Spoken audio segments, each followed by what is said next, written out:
गरीब की तकदीर। गांव के किनारे बसे एक छोटे से कच्चे मकान में रामलाल अपनी पत्नी सुनीता और दो बच्चों रवि और पूजा के साथ रहता था।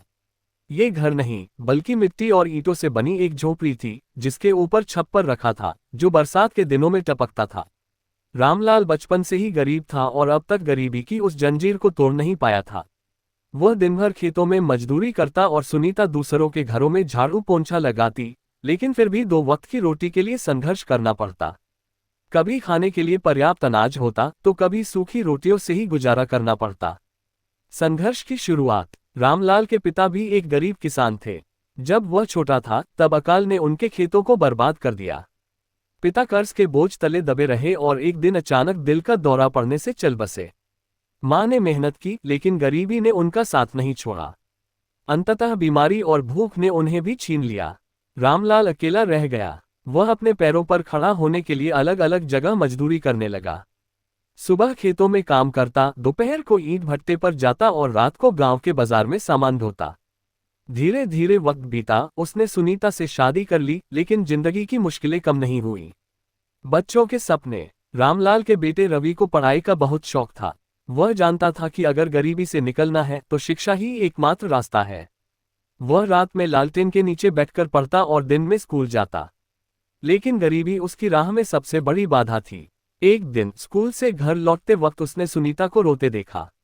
उसने पूछा, माँ क्या हुआ? सुनीता ने आंसू पोंछते हुए कहा, बेटा तेरी स्कूल की फीस भरने के लिए हमारे पास पैसे नहीं है। रवि उदास हो गया, लेकिन उसने हार नहीं मानी। उसने खुद ही किताबें बेचने का काम शुरू कर दिया और स्कूल की फीस भरने लगा। गरीबी की मार और एक कठिन निर्णय। समय बीतता गया और एक दिन ऐसा आया जब रामलाल गंभीर रूप से बीमार पड़ गया। मजदूरी करना उसके बस की बात नहीं रही। इलाज के लिए पैसे नहीं थे। घर में खाने तक के लाले पड़ गए थे। रवि ने एक बड़ा फैसला लिया। उसने पढ़ाई छोड़कर चाय का ठेला लगाने की सोची। वह रोज सुबह उठकर ठेले पर चाय बेचता और बचा हुआ समय पढ़ाई में लगाता। उसकी मेहनत रंग लाने लगी, लेकिन जीवन की मुश्किलें अभी खत्म नहीं हुई थीं। एक दिन गांव के जमींदार ने उसे धमकाया, यहां बिना इजाजत धंधा करना मना है। अगर ठेला लगाना है तो हर महीने किराया देना पड़ेगा। रवि का दिल टूट गया, लेकिन उसने हार नहीं मानी। वह और भी मेहनत से काम करने लगा। धीरे धीरे उसकी चाय मशहूर होने लगी और गांव के लोग उसकी मदद करने लगे। सपनों की उड़ान। कुछ साल बाद रवि ने अपनी मेहनत से एक छोटा ढाबा खोल लिया। अब उसकी आमदनी पहले से बेहतर हो गई थी। उसने अपने पिता का इलाज करवाया, बहन पूजा को अच्छे स्कूल में दाखिला दिलाया और अपनी पढ़ाई दोबारा शुरू की। इस बीच एक दिन शहर के एक बड़े व्यापारी ने उसकी चाय पी और कहा, बेटा तुम्हारी चाय में कमाल का स्वाद है। क्या तुम मेरे होटल के लिए काम करोगे? रवि के लिए ये किसी सपने से कम नहीं था। उसने इस मौके को दोनों हाथों से थाम लिया और होटल में काम करने लगा। परिश्रम का इनाम। समय बीता। रवि ने अपनी पढ़ाई पूरी की और होटल मैनेजमेंट का कोर्स किया। मेहनत और लगन ने उसे इतना आगे पहुंचाया कि वह खुद का एक बड़ा रेस्टोरेंट खोलने में कामयाब हो गया।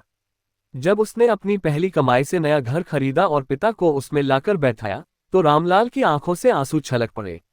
बाबा अब आपको कभी भूखा नहीं सोना पड़ेगा, रवि ने कहा।